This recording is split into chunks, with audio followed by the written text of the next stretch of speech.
already know, man. It's Deion Dawkins, and you listening to the Real Deal Sports Show on the Beat 105.5. All right, welcome everybody back to Real Deal Sports Show, coming to you live every Saturday morning from the Rock Palm Brokers Studios. Real Deal Sports Show. Check out Rock Palm Brokers because they got a lot going on. It's getting hot and steamy, and so is those sales, deal or no deal, all the special deals he got going on over there on State Street at Rock Palm Broker. Check them out, and we broadcast live each and every Saturday morning from the Rock Palm Broker Studio. Hey, before I want to get going, what's going on with Antonio Brown? I just want to get a quick Radman rant on Antonio Brown. This is unbelievable. Please, somebody can get this young man some help. He's a young man. It's obviously he's having some serious issues, and he's now back into the court system down there in this Florida area. This a celebrity boxing match, and then at the end, he claimed somebody was trying to steal his jewelry, and look, allegedly from the video, he might have took a gun, might have allegedly. So he's in a world of trouble down there in Hollywood, Florida.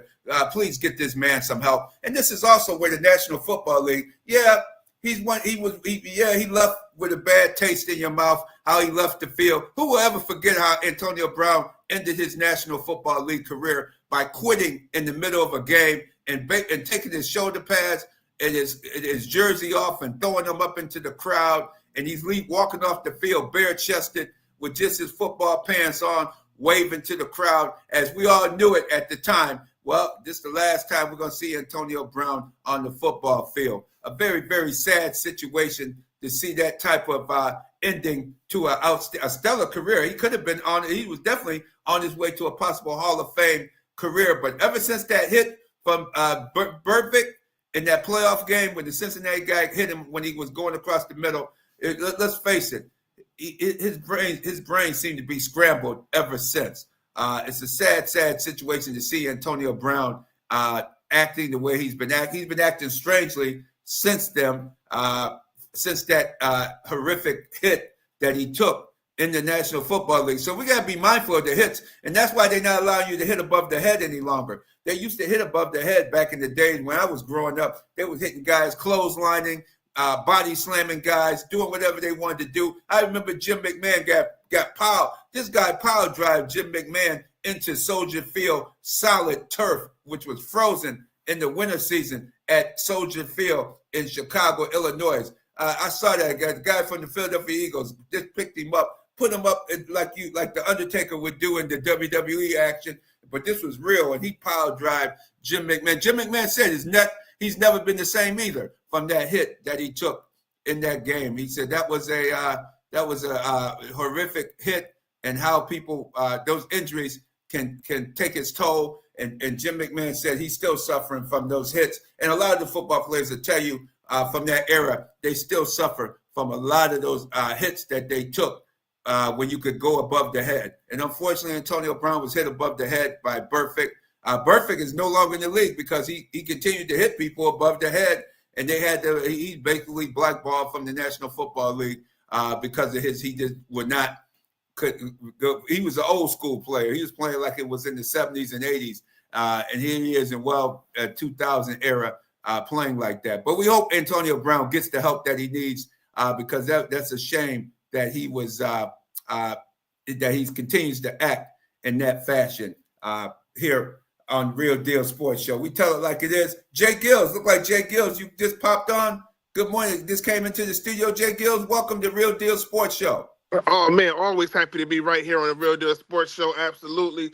Man, attempted murder, that's just crazy when we talk about Antonio Brown. Just the laundry list of scandal associated with his name is just laughable at this point. But you don't even want to laugh at this point. You almost want to cry. It's so bad with him. You know what I mean? On the heels of Henry Ruggs just getting out of jail as well, from serving his time from that unfortunate and very sad situation in Las Vegas. And now you got Antonio Brown. Looks like he's going to be headed to jail.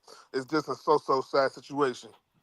Yes, indeed. And the young people got to learn, like Henry Ruggs said it. You know, he was just young. You're young. You know, you give a young man all this kind of money, 18, 19-year-old, all kinds of money, fancy cars. You know, you think you could do some things. So Hopefully Henry Ruggs' story will set into a lot of players, including Shedeur Sanders, who's looked like he's been cited for driving over 101 miles per hour in the Cleveland area.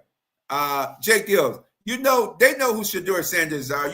You can't tell me the police are going to be looking for this man, and anything he does outside of the lines, he's going to have to pay the price, because that's how they get down in Ohio. I know Cincinnati, they really treated brothers really tough over there in Kentucky when they would go over into the Kentucky area. Those brothers used to always complain about the tickets and how they would get no lenience over there in Cincinnati and in Kentucky, just over the border from Cincinnati, Ohio. J-GILLZ, your comments on Shedeur Sanders? Man, it's just bad because he already has a target on his back. You got a team and a whole league trying to pinpoint against you, trying to blackball against you, and you're making it real easy for him, Shedeur, by driving over 100 miles per hour. I don't think that he understands, you know what I mean? But it's just a youth thing. He is the first athlete, and he won't be the last. We take it down to Memphis in the NBA. Zach Edey, his rookie. He's the rookie from Memphis, the 7-footer from Canada. He got pulled over for driving over 100 miles per hour. So really, it's just a youth thing, man. These kids these days, as it's driving crazy, you're giving them all that money, and they think they can do whatever they want. But no, man, they're going to have to learn. They're going to have to learn to be more responsible, to be more vigilant in their efforts to do the right thing. Because you talk about whether it's in Cleveland, whether it's in Memphis, these young kids, you got people looking up for you, you got people looking out for you, and you got people hating on you. You got people who want to see you fail. So you got to, you got to make sure that you're in right standing and doing what you do. So I was very surprised that Shedeur Sanders had that going on there. I would have thought for sure that Deion would have gave him the scoop like he does with all his young athletes. But man, hopefully this doesn't have an impact on him making the team. Because that's a story in itself. Is he going to make that 53-man roster? He's about the 5th quarterback on the depth chart. So I'll be very surprised to see what comes of that. Absolutely. And hey, it's time now. We're going to go to our special guest of the show, J-GILLZ. If you could introduce the interview with our special guest. Absolutely, man. Shout out to the Fanatic for booking this one. Man, everybody knows we're on the heels of an epic Game 7. We got the OKC Thunder going against the Indiana Pacers. We had a chance to talk to a basketball great, 2011 NBA champion, a 3-time former defensive player of the year, and somebody who actually had the privilege of being coached by Rick Carlisle, who's going to be coaching in this Game 7 tomorrow. And that's the legendary Tyson Chandler. So stay tuned. The Fanatic and J-GILLZ have an exclusive interview about the NBA Finals with Tyson Chandler. All right, welcome back, Real Deal Sports Show family. We appreciate it. We're so excited to have the pride of Hanford, California, which is about 30 miles south of Fresno.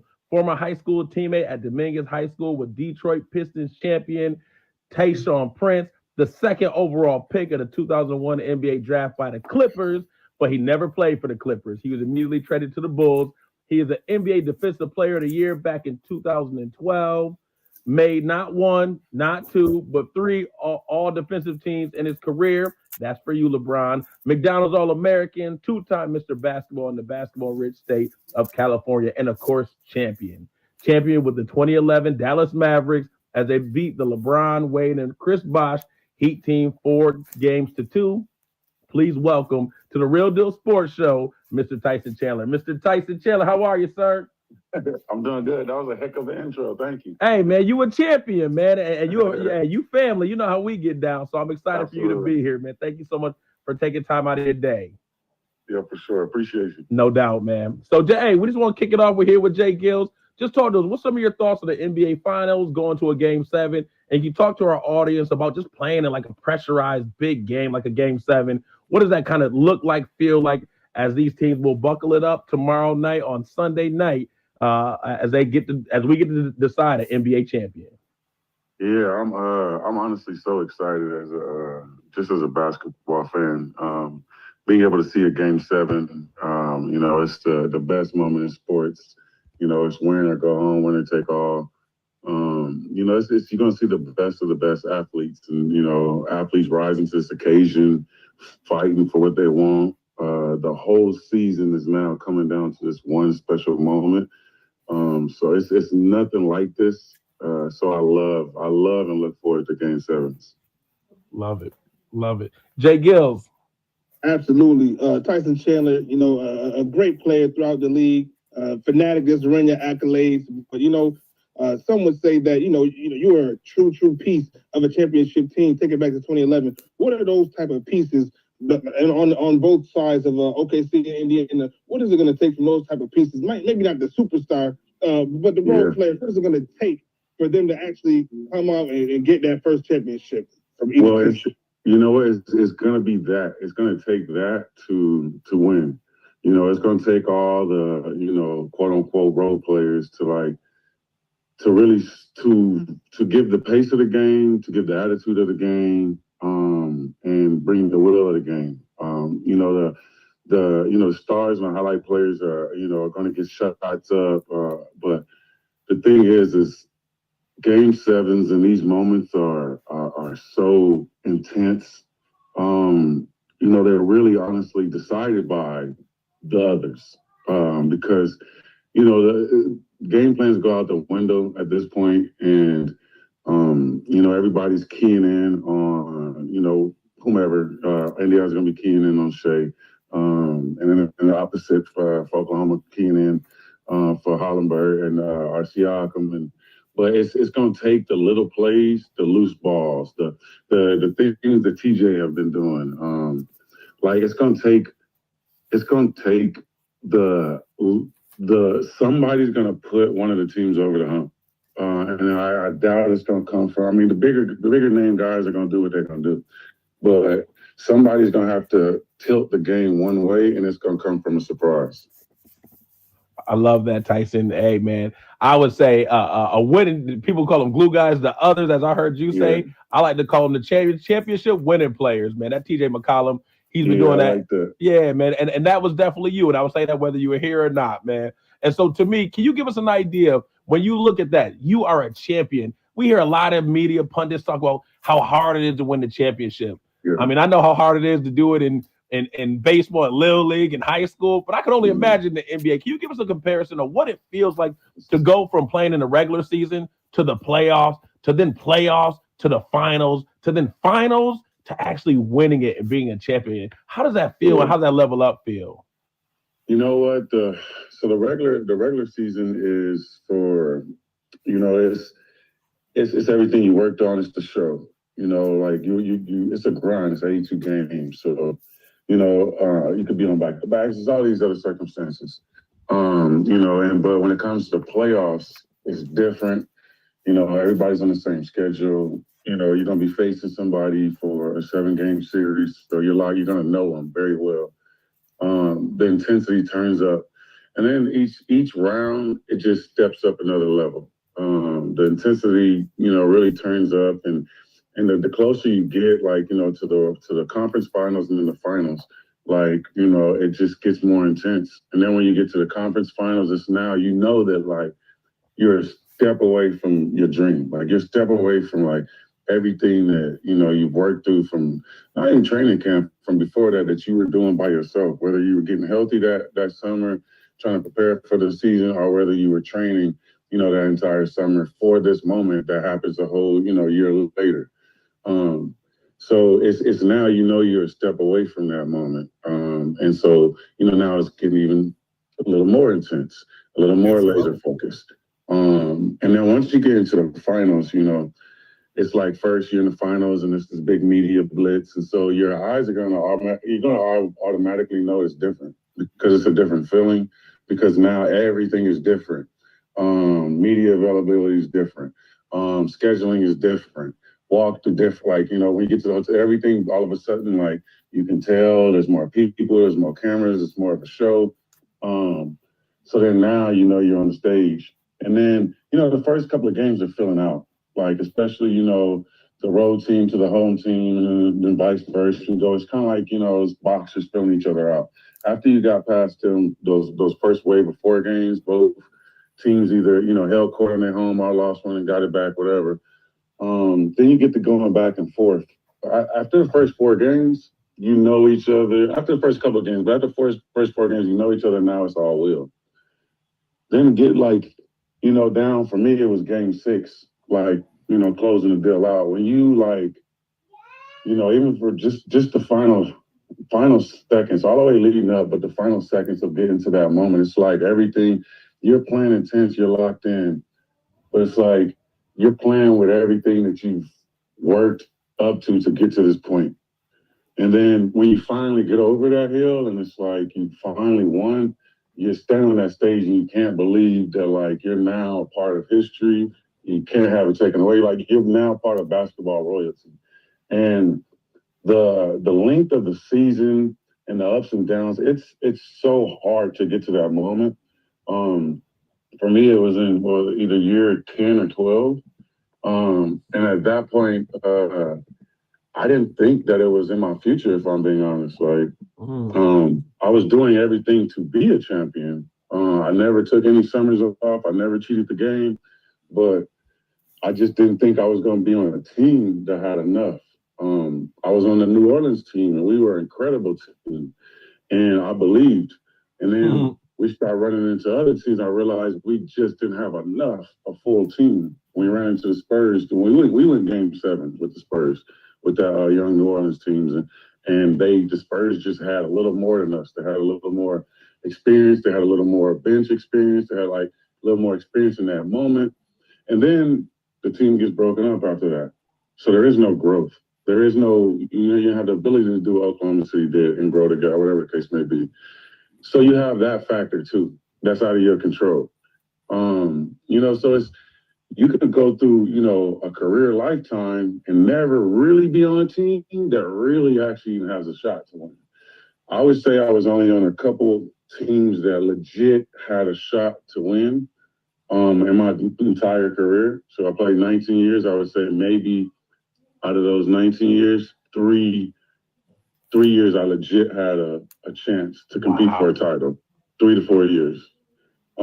So it's not something that comes around, and then when it does, if you've been through the ringer as an athlete, you truly understand that moment. And so that's what I mean. You're gonna see the best of the best because it's the athlete's dream to be able to carry on after that moment. Yeah, that's crazy. Thank you for that. That's crazy, man. Less than 20% and of your season. But yeah, go ahead, J-GILLZ. Thank you, Tyson. No, this is we getting like we say, man. We ain't telling you what we heard. We're telling you what we know. Getting exclusive just insight from an NBA great. I look at the NBA right now, currently, Tyson, and I look at teams like the Golden State Warriors, like the Los Angeles Lakers, still compete for a chip, but just needing that big solid piece in the middle. I'm not going to ask you if you're going to come out of retirement or anything. 2020 was a little while ago. But I will say, what's the biggest difference you see from when you played to now in the NBA? What's the biggest difference that you can see? The biggest difference, no, not in the finals, but throughout the course of the year, I would say the physicality of the game. I would say, I feel like I played through probably 3 eras because I caught the tail end of, Jordan, Pippen, that whole area. Jordan, Pippen, even Ewing to, I literally caught all of these guys at the end. Like literally the end, and then into the Kobe era, into LeBron era, and Steph era, like, these transitions. So I feel like I've seen different stages of the game. And I would say early on, it was a very physical game, and it was grown men. It was older men. I was very young, came into a league that was older. And then, like I would say, middle, it started to change a little bit because the league started to get younger. And then now the league is really young. I think that the game has grown globally. So it's a lot more attractive to a lot more people, Europeans and even people in the States. It was always, it was always school, education, sports, that's secondary, like, don't focus on the And now the financial landscape of sports has changed, and so public that now you have a lot of parents pushing children and taking children to work out and getting individual skill coaches and doing all these things to get their kids to the next level. So now you have a bunch of skill in the game, and I would say that overall, you know, a lot of people argue these areas, but I would say overall, we're looking at some of the most skillful generation that we've ever seen, like in the game. It's a different game, but I would say this is probably the most skillful generation overall. Like not individual plays, but overall. And now, like, I love that we're getting to Game 7, and these two teams are two teams that were built kind of grassroots up. Yeah. And I feel like this is the new era, and this is kind of the new era that we're going to be seeing. I like it. I love every era. I think everything kind of organically takes shape. So I just think, you know, I think the game is beautiful and it's played different from different artists, no different than a painting. You're going to paint a picture, a different version of how you see it and your expression. So, you know, I enjoy, you know, seeing the expression of the game through different artists. I'll put it that way. And so this is just, it's a across the board skill game, but it's even played different with threes and all of that. But it's one that like I've grown to appreciate. I love that. Tyson, man, you've been so great with your time. We're going to wrap it up with one question apiece here. I know I read something back when you said in August 16, August 2016, and you mentioned it even earlier today about like how these teams kind of break things up for whatever reason. And we could probably have a whole nother conversation about that, man, why they do that. But I know it was where you were kind of quoted where you were like, hey, you think that you thought that the Mavs, if Cuban, because he broke up that team, he broke up that 2011 team, looked for Lamar Odom, and you got to even get a real chance to defend your crown. That you were thought to have said, hey, you would have won that chip in 2012 if y'all would have stayed together. You still think that was true? I believe that. Yeah, I do, because how come? Yeah. We were such a team that were glued. We were what you're seeing now then with veterans. Because we were a group of guys who had gone through all of our individual times and achieved our individual goals, whether it's financially or individual status, making whatever teams.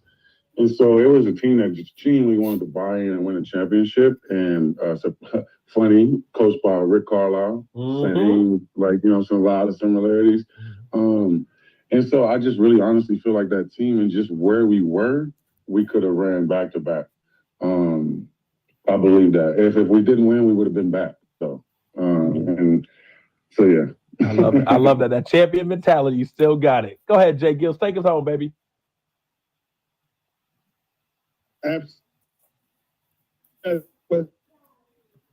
Yeah. They gonna win. Jay, you break it up a little bit on us. Okay, I thought it was just me. Yeah, that's what I forgot. Yep, I jumped in on that. Jay, I think I know your last question. We always like to kind of end it this way, and Jay, I'll give you a chance if you after this, and correct me if I'm wrong. But Tyson, I think his last question was going to be real simple. Who do you got winning Game 7? You going with your old coach, man? You going with Rick? Oh, man. Hey, what you going with Shay at home? With that crazy crowd? Who you got it in Game 7? You know what?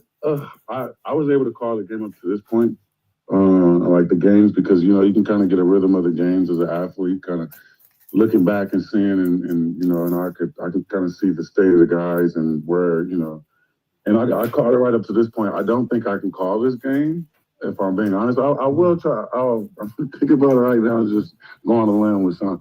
But honestly, I think the media is stupid for doing this point spread. I think I was saying earlier it was 8.5 or something crazy. like that. Yeah, that seemed high. I think that's stupid. Yeah. Now don't get me wrong. It could, you know, anything can happen. It can happen the other way. Yeah. Like the way I see it, you know, I'm just gonna, and against my, like, it's so hard. You know, I want to say Carlisle because this is my, you know, I got faith in him rallying the troops and coming up with a game plan to, you know, we had to go in and say, oh, like, this is the thing, though. I honestly think, okay, so we could win it, and I'm not going to be surprised anyway. Yeah. Honestly. So it's so hard for me to give a pick because I think go either way. But I will say that we had to go into OKC, and OKC is one of the most hostile places. And so is Indiana. To have to go in and try to win a game. And the thing that we did immediately, and it was planned and it was seen, you know, in all of our eyes walking in, you know, man to man. When we went back, we knew because we had lost a game at home, watching Dirk go off. And we all started watching him. Ended up losing the game, so we needed to get the game back. We went to OKC. We came in so intense at the beginning of the game. Like just how Indiana flipped the script in Game 6 and played more like OKC defense and just jumped on them. Yeah, we did that, and we were able to silence the crowd. And then the thing about OKC is because they're such a good crowd and such a good city, is you can feel the emotions either way. So you can feel the emotions if they're winning and they're on top of you, and and that's one thing. And you can also feel the emotions when they start getting nervous. And so if you're the opposing team, you could play off of that. So Paul has been there before, and he's experienced that, and he knows that. So if they get out early and they make them get nervous and they make the crowd get nervous, it will play in Indiana's hands. Yeah. If they don't and that crowd is going and they're going, then it could be, it could go a long night. But so for that case, I'm just going to go on a limb and say my old coach, but I honestly can't call it. Hey, I feel that. Hey, I'm going to say it with my chest, man. OKC's a great team, but to me, you need those winning championship type players, and they may be a whole lot smaller than you. When I see Nembhard and Neesmith, they remind me of you, who just smart. They under control. They'll never look sped up. They'll never look like the moment's too big. Them two, and I know everybody talk about Halliburton, and he's great too, but it's Neesmith to me and Nembhard who really hold them down, and they play hard D. Yeah, go ahead. No, I'm happy. I was gonna say keep preaching. Yeah. I mean, honestly, people get caught up and looking at the glam, and those, and when I say glam, it is glam. But when you're looking at the game, I love when those players get recognized, because they are the ones that's holding fort. They are the ones that's moving this train. I hadn't watched Indiana like that, all throughout the season. And I watched them a little bit kind of grow from last year's playoffs to the previous. But like what I'm seeing, they're getting it done. Like I love it defensively.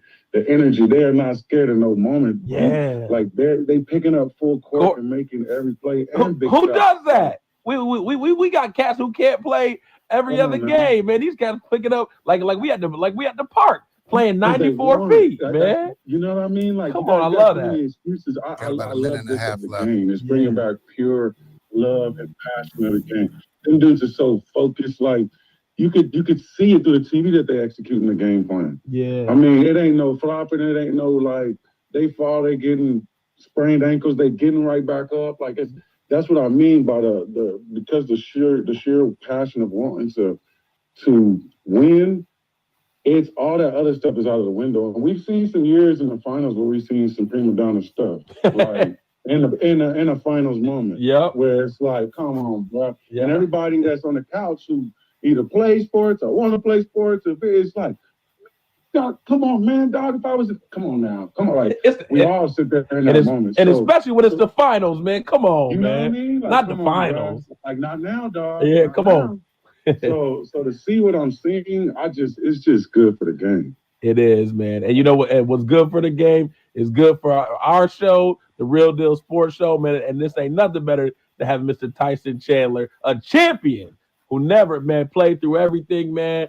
Hey, we really appreciate you taking time to kick it with us this morning, man. I know you got a busy schedule, so we really appreciate that.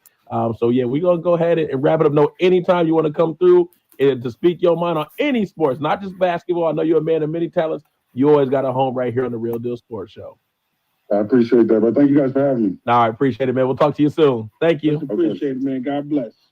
You as well. Thank you. All right, peace.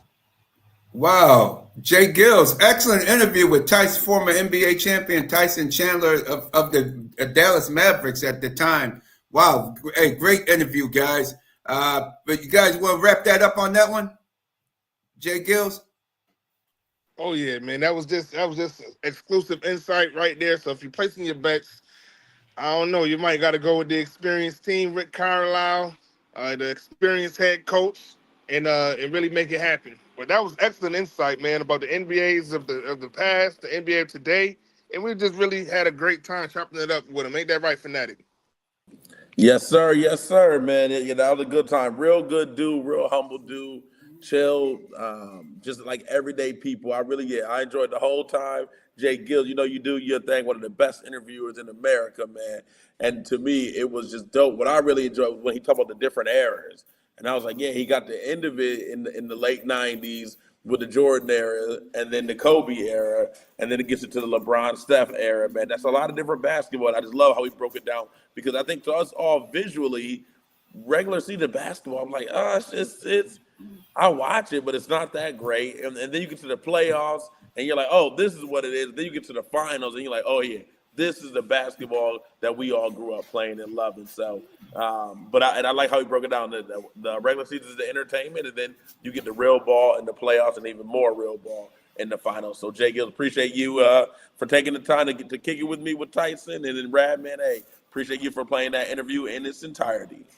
Absolutely. I mean, I didn't realize he played 19 years. I know remember seeing him play on different teams, but man, that's outstanding to be able to last 19 years in the NBA or any professional sports. That's the wear and tear on your body is 19 immense. years For him as a big man, exactly. He wasn't just out there hooping. He was out there in the paint. He was out there in the trenches against some of the Dwight Howards of the world, Andrew Bynums of the world, Dirks of the world. You know what I mean? Tim Duncan. So he was out there really banging in the paint, winning Defensive Player of the Years, doing his thing. So 19 years and got a championship out of it. Man, kudos to him. Yeah, and I will just say, I know I saw him recently. He still looked the same. Big beard, man. He still look in shape. Hey, J-GILLZ, when you asked him to come out, I was like, hey, I think he got it. I almost put him on the spot and said, hey, you got a game 7 up in you. He's still working out, looking good. It's fun and it's entertaining, man. And so can't wait for tomorrow night to get it on game. Sure, the Lakers will take him. Lakers will take a look at old Tyson Chandler. Yeah, well, hey, one of the last piece, the biggest game that he missed was in year 2. So I want to say, as he said, he never took a summer off, never cheated the game. He was always there, always available, which availability is a skill. And so, he didn't miss really hardly any games. He had a back injury year 2, and that was the most games that he ever missed in the season, which was 35. Wow, that's outstanding. And J-GILLZ, you guys brought up the Lakers. Lakers just got sold for $10 billion or in the process of being. Who the heck's walking around with $10 billion in their pocket, man, their checkbook? Man. You rad, man. I know it's you. Man went and wrote a check to the Buss family and selling it. And that's Mark Walter, who owns the LA Dodgers. He's now going to be owner of the LA Lakers. It's going to be interesting to see how the Lakers transforms from this ownership change, because the Buss family took the team as far as they could go. And ironically, for us old heads in the house and on the listening, if you remember, the Buss family bought the team from Jack Kent Cooke, who had the team. He won a championship in the 1972 Lakers won the NBA championship. His team also, he owned the Washington football team at that time. They won 3 Super Bowl championships. He was a big-time sports guy. He started as a sales rep like the Radman. He was a sales rep, worked his way up, couldn't buy teams in Toronto. He's from Hamilton, Ontario. He couldn't buy any teams in Canada. He came to the States and hit it big with the Washington, acquiring the Washington football team, playing at JFK Stadium, and then he acquired the Lakers. And now you see that same enthusiasm of a Jack Kent Cooke being eager, wanting to win. Now look what Mark Walter has done with the Dodgers. He's just like Kent Cooke, wants to buy, doesn't care what he got to pay to pay the guys. He will pay you, but you better perform, else you're going to be out the door. The Dodgers already done won a championship under Mark Walter's leadership. Do you think he'll go all out and bring in top talent to join the Lakers next season, or in the next 2-3 years, guys? Yeah, I definitely think so. To me, yeah, he's got some pockets. The Dodgers are looking like the Yankees, who I grew up watching. So, hey, you were referring to the old heads. I'm gonna go to what we call the young old heads, man. Folks like me, mid-30s, who like, yo, you grew up with the evil empire, George Steinbrenner, making sure the Yankees going to pay top dollar to be the best team. And he didn't care who can play? Well, why the Yankees spending all this money? The Dodgers are now the evil empire, and the Yankees are just another team who spends some money, but not spending money like they used to. So I definitely think the Lakers are going to spend the money. But what I think is Luka, hey, he already been put on notice. The Dodgers are a really smart, well-run organization. I think this whole mom and pop, I think the Lakers are going to feel different. It's going to probably look more corporate than this mom and pop feel that the Jenny and Gene Bus have been for the Lakers. So I think it's going to feel different, but I think it's going to be better exponentially, especially years 2 through moving forward as they move forward. Smarter, better analytics, better offense, better space. I'm excited for the Lakers' future. I do feel bad for the late Jerry Buss, who really put the Lakers on. It was so close with the players and really showed Magic and Kobe and Shaq the game of like, here's how you win on the court and off the court. And so now how you win, how you party. Dr. Jerry Buss was a big time freak. Yeah. That man threw it down at the Playboy Mansion, man. Yeah. Oh man, that man knew how to party, man. Yeah. Oh man, he had all his Lakers with him, man. As long as you won on the court, you could hang with Dr. Jerry Buss off the court to his freak shows and parties and throwdowns all over LA, man, all over the world. Dr. Jerry Buss, man. Do you see the film? You gotta see the man. That guy got it in, man. I remember those days. Oh my gosh, man. They was something else. You're not lying. You're not lying. To that point, though, we've got to look at the NBA house constructed today. It takes a lot of money to win. Really not to win championships, but the way it's constructing these teams, the new CBA, you got the first apron, you got the second apron, so it's a lot of flexibility and things that teams just can't maneuver how they used to back in the day when the Lakers was just splurging money on athletes. But I do think that with the bigger pockets, they definitely can still make a splash in the NBA with these trades and free agency. They definitely won't be a team that's scared to go in that second apron and get that luxury, that hundreds of $1 million of luxury tax on the dollar. But we also have to understand that, Jeannie Buss is still involved in this picture. She's still involved in this deal. She still was able to be the governing force over the Los Angeles Lakers. It hasn't been disclosed how many years, but it's set for the foreseeable future. So even though she's got the pockets and backing, she's not the owner. She's still governing, making the decisions, and still you can call her the face of the Lakers organization. So I think that's a win-win for both parties in this deal. Absolutely, but she doesn't have the final say-so any longer. So that's going to be the big difference, and we'll see how that plays out. Also, Houston Rockets signed their head coach to a big-time, long-term contract, making him one of the highest-paid coaches in the league. Udoka. What you guys feel about the Rockets signing him up for a long-term? And does he deserve a long-term contract? Heck yeah. Ime is a great coach, man. He deserves that. He just got to make sure he keeps it in his pants. And if you know, hey, stay focused on basketball. And if you getting down with somebody, make sure they single. Make sure they're not married. So hopefully he can keep things where it is. But Ime Udoka is a great coach. I would say easily a top 5 coach. He would have won a chip with Boston, but kind of got ran out of there a little early for some stuff off the court. J-GILLZ. Well, he should have been working for Dr. Jerry Buss because he didn't give a damn, man. He threw it down, man. He threw it down. You worked for Jerry Buss. It was on and popping. Yeah, he just was working for the wrong conservative Boston Celtics. That was the problem, the wrong ownership. Yeah. A black man in Boston, what you expect? But I'm right there with you, man. We talking about Ime Udoka deserving this extension. Absolutely. You see what he did with Houston this year? He didn't have a superstar in Houston. Now imagine if Houston gets a guy like KD, a bona fide star who really can mesh with the leadership and style of Ime Udoka. You know what I mean? They had that great run in Brooklyn. Well, not great, but they had built great rapport in Brooklyn. So he definitely has the respect for a guy like that. So the sky's the limit. Once you have your foundation and your coach, you can go a long way. Look at the Indiana Pacers right now. You got a guy like Rick Carlisle, a veteran who got his team to the championship. As long as you have a good head coach, then, the sky is truly the limit for you in the NBA. Then you got guys like the Knicks, firing coaches. You don't want to be like the Knicks. You know what I mean? So good thing for Houston, locking up their guy in the future. And I think it's an excellent move. Very good. Agreed. I think you're right.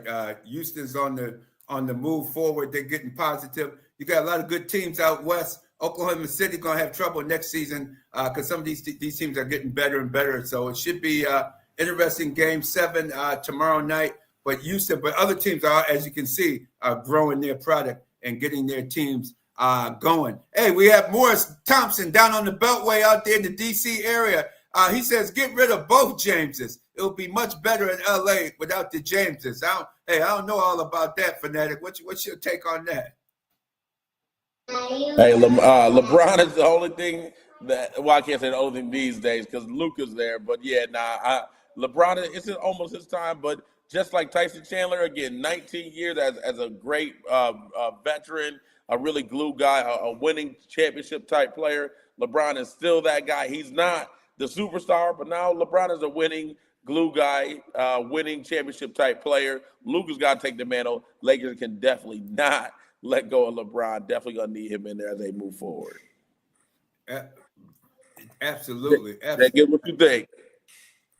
I mean, you got to prepare for the future. You know what I mean? LeBron, we got, 1-2 years left at the most. I'm not opposed to getting rid of LeBron James. I mean, we got Luka Doncic, we got the foundation, we got the future, and we got to pair him up with somebody, man. We got to, I don't know if it's going to be Joker.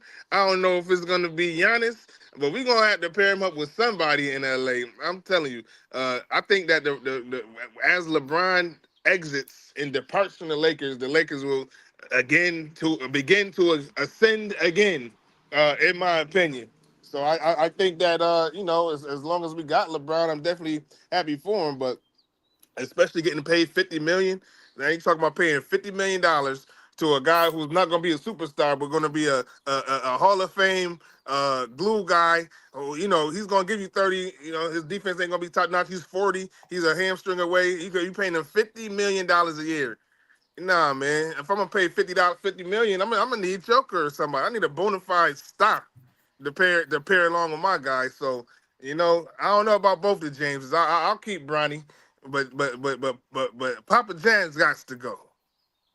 Oh, really? Oh, wow. Okay.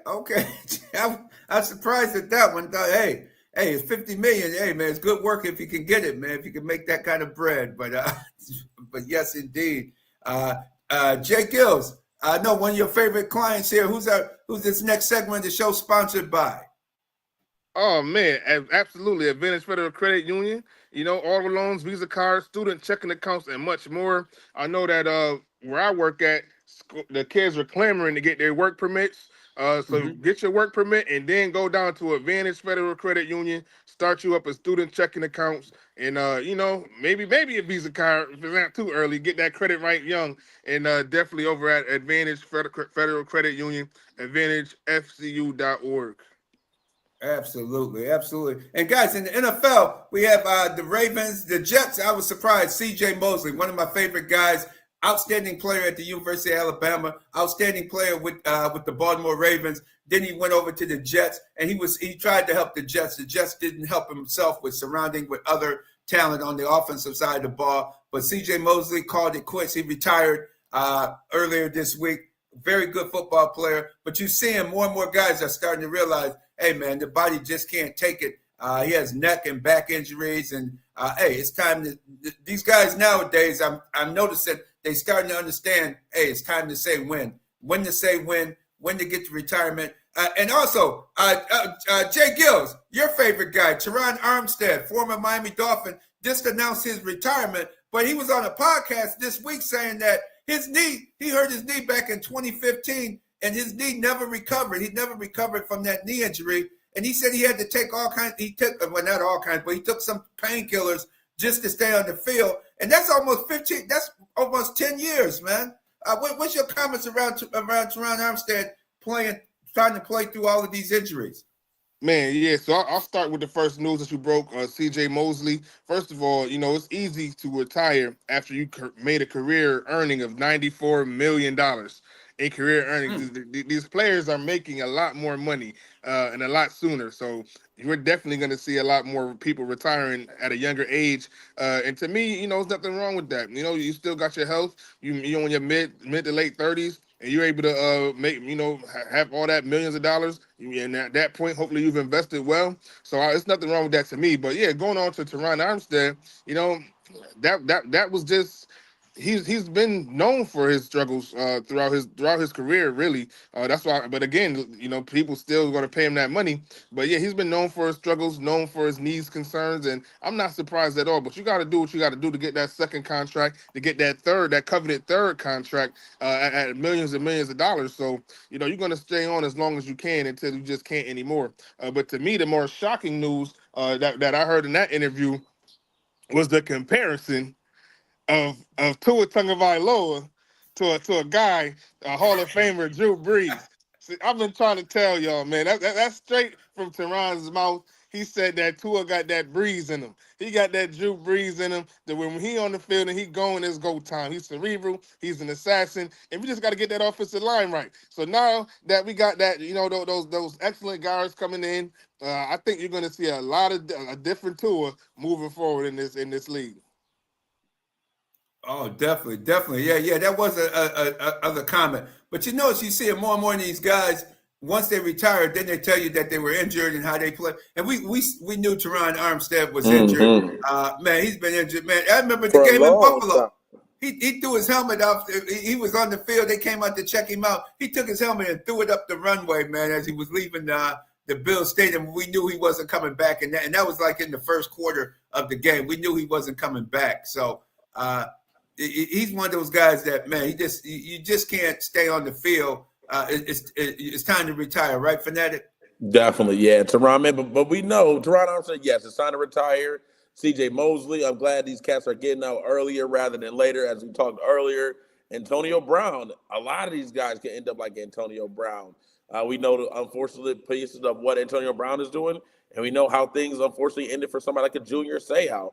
Football truly is a gladiator sport. So I'm glad these young people who are getting out the game, 30, 32, Patrick Willis, Luke Kuechly, folks were like, what are they doing? Why are they retiring? Andrew Luck retiring so early. Football's a gruesome game, man. And hey, make your money. As Tyson Chandler said, he knew playing 19 seasons, he knew he could. Everybody wants to talk about winning championships.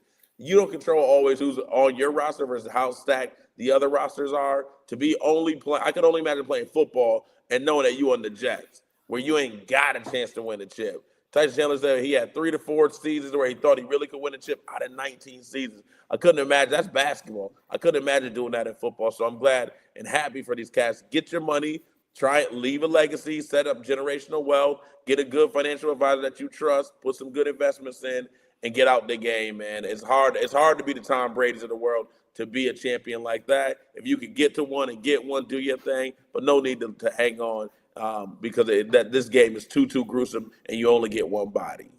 And what do you guys think of Jair Alexander signing up with the Ravens? Played 34 of the last 68 games, so that's barely. He's played half the games.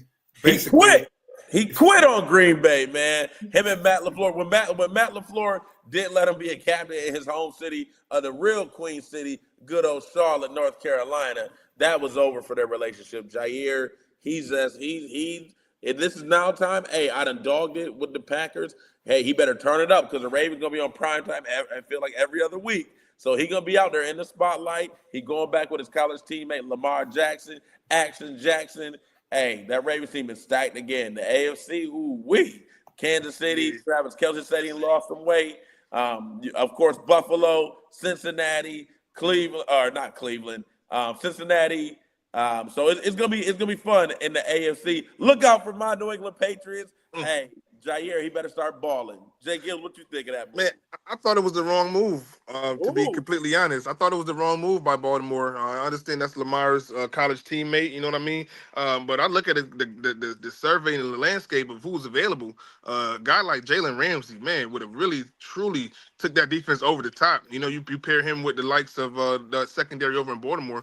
Like the rookie Malachi Starks and company. I really truly think that you guys said it, right, man? You said it. Jair Alexander can't stay on the field. You know what I mean? He's not all the way healthy. Jalen Ramsey, on the other hand, man, that's almost an Iron Man right there. He's played for many different teams, but he's always going to play. He hasn't really missed many games in Miami. So I think that when you had a chance to trade for a guy like Jalen Ramsey versus picking up a guy in free agency like Jair Alexander, I just think that was the wrong move. Really, J-GILLZ, right there. Well, J-GILLZ, stay right there with me. Why would you give up? You think Jalen Ramsey is that much better that you would actually give something up, like trading for somebody, than giving a 1 year, $6 million. It's gonna be a 1 year, basically it's a 1 year rental to try Jair. To me, that you said it perfectly, which is what I was gonna say. That's why you my brother. You get him basically for $6 million. That's cheap. Why not take that chance on Jair than having to trade even a 5th or a 6th round pick for Jalen? Why do you think that? And that's all we asking for is the 5th or 6th round pick. And I didn't want to leave all the emotions out, me being a Dolphins fan, but I just think that, it would have been a 1 year too. The money was guaranteed. They got the money. I think he's the better player. And it would have been still for a 1 year deal. But we talk about a championship piece. Oh man, Jalen Ramsey is that piece. We saw what he did when he went to the Rams that 1 year. He won a championship. He went to Miami, back-to-back playoffs. I just think with the Ravens to get over the hump, I feel like a guy like Jalen Ramsey truly would have been a difference maker. Yes, indeed. And remember, backed by popular demand, Vino Noir wine tasting next Saturday, a week from now, Saturday, June 28th, 2025, 5 p.m. to 9 p.m. at the Rock Arts Event Space, 215 Tremont Street, Suite 310. The very best of Black-owned vineyards. Those winemakers will be in town. Call 585-313-4954. Montwell Floyd and them going to be throwing it down next Saturday evening with wine tasting, the very best there is. And Miriam Rivera, get that insurance, home, auto, health, and life insurance. Check out the friend of our show, Miriam Rivera. She'll get you right and keep things going right for you. Right, Fanatic? Got to shout it out. Got to talk a little LSU real quick as the music is there by Shawn Touch. LSU Tigers. Hey, look out for them. If you need some sports to watch, WNBA, of course. But, hey, Men's College World Series starts tonight, 7 p.m. Eastern, Coastal Carolina, Santa Clara versus our LSU Tigers. First one to win 2 games will be the College World Series champion for the men's baseball season in college. So look out for those LSU Tigers. Had a great run. They're hot right now. Coastal Carolina has been great. They are 25-0 in their last 25 games, which Radman, in baseball, that's unheard of to be 25-0 in your last 25 games. So LSU, big mountain to climb, but it's going to be a fun one. The College World Series, Coastal Carolina versus the LSU Tigers today, tomorrow, and then if necessary on Monday. Go Tigers! In a great game the other night, LSU versus Arkansas, the first baseman made the error that gave Arkansas to go ahead and run. He came back and hit the tying home run in the bottom of the 8th inning, and then in the bottom of the 9th, he had the walk-off single to win the game for LSU. That was a very well played a series, LSU versus Arkansas. If you saw that last game, that first baseman knew he had messed up, came back, and it was clutch. That was a clutch hitting by that young man. So watch that game tonight. Should be a good time, everybody. Shawn Touch, DJ Shawn Touch, welcome to the show. How you doing? I'm good, y'all, man. Definitely good commentary today. Good. That's definitely a good morning, especially with Chandler, man. I love hearing that interview. And we got to ask you, Shawn. We got to ask you. Big game 7 tomorrow. Who you got? Who you got? Oh, man, it's a tough one, man. I don't know. It's a toss-up, man. Since Indiana beat my Knicks, man, you know who I got to go with, man. You know who I got to go with. I understand. Another Knicks fan. Man, how many Knicks fans are lurking in Rochester? Good Lord, or around the world. Man, Knicks fans. Oh, my gosh. Hey, let's give a shout out to Ron Washington. He'll get well soon. Hope he has a few health issues. He hope he'll be back with the LA Angels. You're doing a great job managing them. So hope Ron Washington will be back with the team real soon. And Wisconsin suing Miami over tampering with transfer players. I told you guys, we opened up a whole new can of worms with the transfer portal and all of this. And Miami, how come Miami's always involved in something underly? You notice that the Hurricanes always be going back to the 70s with Snellenberg and them. Man, Hurricanes always involved in something shady. Man, you ever notice that? Hey, allegedly. Yeah. Hey guys, we appreciate it. Hey, again, man. What a great day! Thank y'all for listening. Like, subscribe. You get us on YouTube, Facebook. Every week we are here standing tall, giving you the real deal when it comes to sports. We appreciate y'all. Take care and have a great week, everybody. Remember to continue to be a good sport.